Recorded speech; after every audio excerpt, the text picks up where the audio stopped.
Pemirsa, Sri Bintang Pamungkas kembali diperiksa penyidik Polda Metro Jaya terkait kasus dugaan makar yang menimpanya. Kuasa hukum Sri Bintang Pamungkas merasa kecewa dengan penahanan Sri Bintang Pamungkas. Pihaknya mengaku Sri Bintang haknya dirampas oleh pihak kepolisian dan akan melaporkan hal tersebut ke Parlemen Internasional. Kamis siang, Sri Bintang Pamungkas kembali diperiksa Subdit Kamnek Polda Metro Jaya terkait pemeriksaan dugaan kasus makar yang menimpanya. Dengan didampingi kuasa hukumnya, Sri Bintang mengaku yakin bahwa dirinya tak bersalah. Menurut kuasa hukum Sri Bintang Pamungkas, Rasman Arif Nasution, pihaknya kecewa atas penahanan Sri Bintang di Polda Metro Jaya. Rasman meminta agar Sri Bintang ditangguhkan penahanannya karena dianggap merampas hak. Rencananya Rasman akan melaporkan institusi Polri ke International Parliament Union.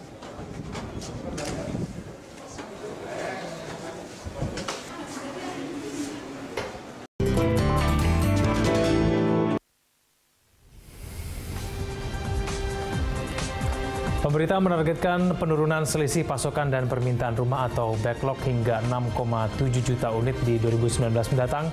Dengan demikian, pemerintah harus menekan backlog hingga 1,4 juta unit per tahun selama 3 tahun ke depan. Langkah pemerintah untuk memangkas kesenjangan kebutuhan rumah, yakni dengan memastikan program sejuta rumah berjalan dengan baik, khususnya untuk masyarakat berpenghasilan rendah. Upaya pemerintah untuk mengurangi backlog juga dilakukan melalui peluncuran paket kebijakan ekonomi 5 dan 11 tentang dana investasi real estate atau DIRE, serta paket kebijakan ekonomi ke-13 tentang perumahan untuk MBR. Selain itu, pemerintah juga menerbitkan PP nomor 103 tahun 2015 tentang kepemilikan rumah tempat tinggal oleh orang asing yang berkedudukan di Indonesia.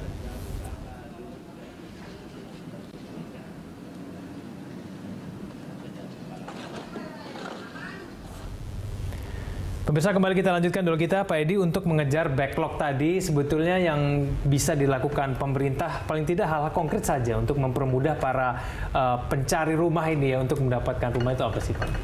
Ya, kalau untuk mencari rumah ya tentunya sistem informasi perumahan ya, atau melalui iklan, promosi dan sebagainya. Tapi yang saya khawatirkan ke depan, karena kan harus mencapai 1,4 juta unit mengenakan backlog per tahun itu kan.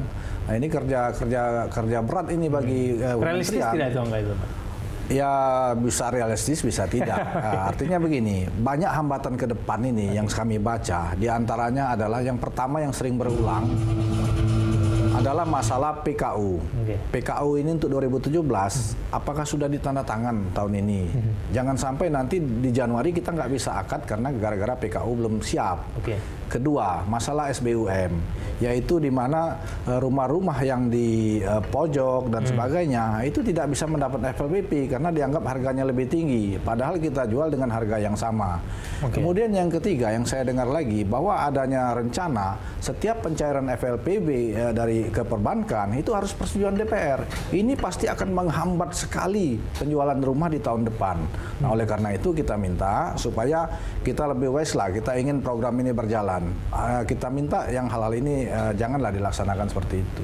Pak Marin, ada tanggapan Pak? Ya, jadi seperti saya sebutkan bahwa masalah perumahan ini adalah masalah kita bersama. Masalah perumahan ini tidak bisa diselesaikan hanya oleh pemerintah. Kita perlu semua sinergi. Seperti tadi diangkat oleh Pak Edi masalah PKO. PKO adalah antara kami, Kementerian PUPR dengan bank-bank pelaksana. Jadi kedua pihak ini harus segera memang menyelesaikan PKO kalau bisa sebelum tahun anggaran berjalan. Dan ini udah kami rintis ini. Jadi ada inisiatif dari kami, ada juga inisiatif dari perbankan. Jadi nanti semua urusan ke depan akan lebih lancar. Nah, mengenai backlog ini kami optimis ya. Kalau kita lihat tadi ada data di layar bahwa kepemilikan rumah di negara kita ini tahun 2010 itu adalah 78%. Nah, menurut data terbaru tahun 2015 meningkat menjadi 82%. Meningkat. Jadi kalau kita lihat jumlah tambahan keluarga setiap tahun antara 2010-2015 itu 800.000 unit keluarga, rumah yang terbangun 1,2 juta. Nah, terbangun ini tidak hanya dilakukan oleh pemerintah, oleh masyarakat kita itu sendiri. Dan dari situ kita dapat melihat bahwa selama ini banyak rumah yang dibangun masyarakat itu tidak tercapture, tidak tercatat. Jadi kita lihat kemampuan itu ada di situ. Nah, oleh karena itu ke depan kita juga optimis bahwa backlog ini akan dapat menurun. Walaupun memang diperlukan ekstra-ekstra yang luar biasa dari kita, termasuk tadi penyerahan perizinan, penyerahan proses penganggaran, supaya semua, karena masalah rumah ini demikian penting ya, tidak hanya dari segi sosial, ekonomi, kesejahteraan dan lainnya itu, dan rumah itu juga sangat penting dalam mengurangi kesenjangan. Ya, kalau kita lihat dua kelompok, misalnya ada satu rumah mewah, ada daerah kumuh, kesenjangannya itu sangat luar biasa. Tapi kalau kita udah bisa memberikan ke masyarakat berpenghasilan rendah rumah yang layak huni, walaupun ada di sampingnya rumah mewah, kesenjangan itu tidak begitu. Baik. Sebelum kita bahas lebih backlog, tadi saya pernyataan dari Pak Edi tadi, ini untuk pencairan FLPP memang harus ke DPR dulu, Pak. Ini memang begitu. Itu yang kami dengar terakhir hasil dari Banggar ya. Tapi kami nanti akan cek lagi apa memang seperti itu. Sebelumnya tidak. Sebelumnya tidak. Nah, kalau mengenai backlog tadi, Pak Maurin, kalau misalnya memang jumlah dari keluarga baru dan kemudian ada jumlah yang terbangun tadi cukup mencukupi begitu ya, kurang lebih 800.000 dengan 1,2 juta unit rumah. Nah, berarti ada seharusnya berjalan ideal nih Pak ya. 800 itu semua sudah masuk dalam rencana kan, sebetulnya nggak ada kesulitan sebetulnya kan. Nah, ini memang ini kan rumah itu ada yang dibangun oleh pemerintah, oleh masyarakat. Nah, masyarakat itu juga membangun rumah itu ada yang langsung jadi, ada juga bertumbuh. Kalau kita lihat kan di desa-desa kita membangun rumah itu tidak langsung jadi, bertumbuh dia bertahap. Bangun dulu pondasinya, bangun dulu temboknya, bangun baru mungkin 3-5 tahun baru selesai. Ada juga seperti itu pembangunan rumah. Jadi kita lihat memang masyarakat itu ada kemampuan di situ, walaupun secara bertahap ya. Meskipun harga rumah selalu melonjak tinggi nanti ke depan. Ya makanya nih kebijakan pemerintah kan tidak memberikan penentuan harga rumah bersubsidi itu ditentukan oleh pasar, dikontrol oleh pemerintah. Sekarang ini dengan keputusan Menteri Pekerjaan Umum dan Perumahan Rakyat dan keputusan Menteri Keuangan, harga rumah bersubsidi itu naik setiap tahun itu antara 5-6%. Kalau data dari Pak Edi sendiri berbeda juga dengan Pak Maurin tadi atau seperti apa Pak? Pak Maurin kan bicaranya kan 2010, 2016, 2015. Itu data BPS. Jadi kalau dari data BPS 2010, kepemilikan rumah itu ada di 13,6 juta unit ya, tapi dia sajiin dalam persen. Kemudian di 2015-2016 itu turun jadi 7, sekian juta unit, artinya 7, sekian juta kepala keluarga.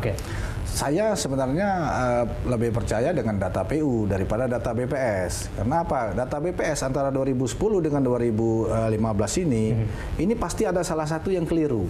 Tidak mungkin turunnya langsung drastis seperti itu. Kita tahu pertumbuhan setiap tahun kelahiran itu ada 3,2 juta unit. Artinya ada 800.000 kebutuhan rumah setiap tahun yang bertambah. Ditambah backlog kita. Sementara kemampuan kita selama ini memang hanya sekitar 300.000 sampai 500.000 unit. Mana mungkin data itu turun begitu karena ada pembangunan. Artinya data BPS ini ada yang salah. Apakah 2010 atau yang sekarang? Nah ini harusnya pendataan ini harus benar-benar yang baik gitu loh. Baik. Kita masih punya satu segmen lagi Pak Edi dan juga Pak Maurin. Kita akan bahas nanti lebih lanjut di segmen selanjutnya. Pemirsa Hot Ekonomi akan segera kembali. Kita beralih ke informasi lain, pemirsa. Penyidik Ditreskrimum Polda Metro Jaya menyita sejumlah dokumen pribadi milik Rahmawati Soekarno Putri. Penyitaan dilakukan dalam penggeledahan di kediaman Rahmawati di Pasar Minggu, Jakarta Selatan. Salah satu dokumen yang disita dari kediaman Rahmawati merupakan naskah kajian ilmiah terkait kembali ke Undang-Undang Dasar 1945 yang asli. Penyitaan dilakukan setelah penggeledahan selama 6 jam terkait dugaan makar. Dokumen yang disita naskah kajian ilmiah terkait kembali ke Undang-Undang Dasar 1945 yang asli.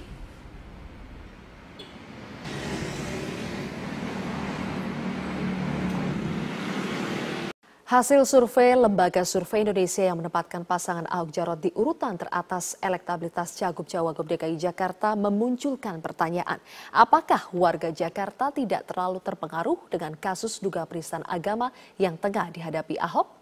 Rekan saya Saiku Bagawi akan membedahnya lebih dalam untuk Anda. Silakan Saiku. Ya, Sylvia, terima kasih. Selamat malam pemirsa. ada beberapa hal yang menarik berkaitan dengan masalah hasil survei belakangan ini. Terutama ketika Ahok ditersangkakan sejak pada tanggal 16 November, kemudian berkembang sampai hari ini, terakhir pada tanggal 13 Desember kemarin, Ahok kemudian didudukkan di meja terdakwa. Lantas bagaimana dengan peta elektabilitas Ahok setelah dengan fakta yang semacam itu? Menunjukkan bahwa elektabilitas calon ini apakah kemudian tergerus dengan pasal penistaannya dialamatkan kepada Ahok. Yang kedua, bagaimana dengan kandidat lainnya yang menjadi pesaing Ahok, yaitu pasangan AHY dan pasangan Anies Baswedan. Misalnya bagaimana memobilisasi atau mengkapitalisasi sehingga katakan bisa mengurus elektabilitas Ahok. Ini memang menjadi pertarungan yang menarik, katakan menjelang sampai Februari 2017 mendatang.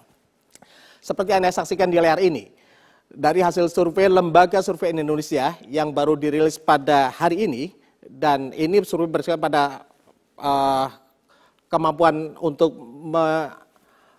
melakukan survei responden ini pada sejak awal Desember ini, terlihat bahwa pasangan Basuki Cahayapurnama, terutama katakan ini kita fokuskan pada masalah calon gubernurnya sendiri, Ahok memperoleh 32,9%, kemudian Agus Harimurti Yudhoyono memperoleh 20,1%, kemudian Anies Baswedan 23,2%. Sekali lagi ini dengan catatan bahwa margin error masih berkisar pada pusaran 3,5%. Di samping itu masih ada orang yang belum menentukan pilihan sampai saat ini. Kalau misalnya Pilkada Jakarta dilaksanakan pada hari ini ada sekitar 18,8%.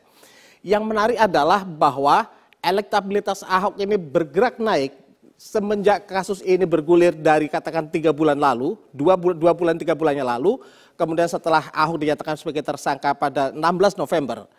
Pada November elektabilitas Ahok masih kalah dibandingkan dengan Agus Yudhoyono. Tapi dalam rentang waktu 1 bulan ketika euforia masyarakat begitu besar dengan kasus ini, ada beberapa hal yang menarik soal masalah bagaimana elektabilitas ini berkaitan dengan pasal penistaan agama. Kita coba lihat hasil survei dari Lembaga Survei Indonesia. Ucapan Ahok yang menistakan agama, sejauh mana masyarakat percaya? Apakah kemudian Ahok melakukan penistaan agama? Di sini disebutkan bahwa hasil surveinya menyebutkan pada awalnya masyarakat begitu tinggi percaya bahwa Ahok telah melakukan penistaan agama, 62,62%. Kemudian pada bulan Desember malah turun menjadi sekitar 54%.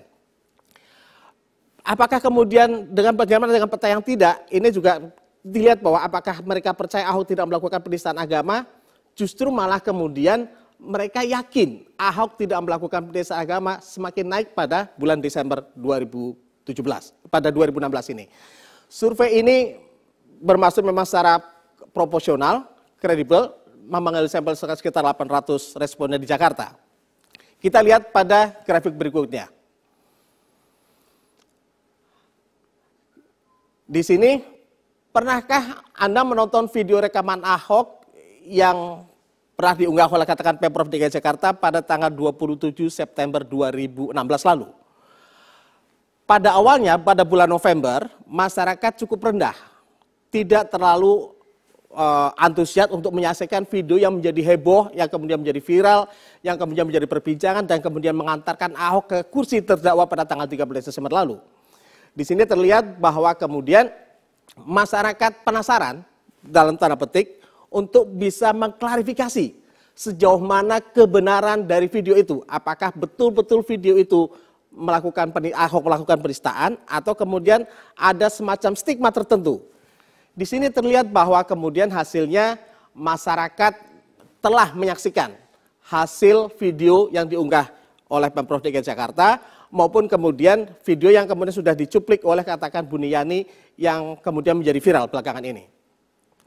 Kemudian ada lagi soal hasil rekaman video berikutnya, soal masalah apakah kemudian pengadilan, kita lihat berikutnya, masalah Ahok meminta maaf. Apakah kemudian yakin dengan berkali-kali Ahok di Lembang di beberapa kesempatan meminta maaf secara terus terang, baik melalui media maupun media elektronik maupun melalui katakan Twitternya, masyarakat akhirnya lebih banyak memilih bahwa apa yang dilakukan Ahok dengan meminta maaf itu dilakukan secara tulus pada November dibandingkan dengan Desember justru semakin naik. Kemudian pada grafik berikutnya lagi, percaya pengadilan. Ini menarik sekali. Apakah kemudian masyarakat percaya apapun hasil keputusan sidang Ahok nantinya? Apakah kemudian Ahok dihukum bersalah atau tidak bersalah?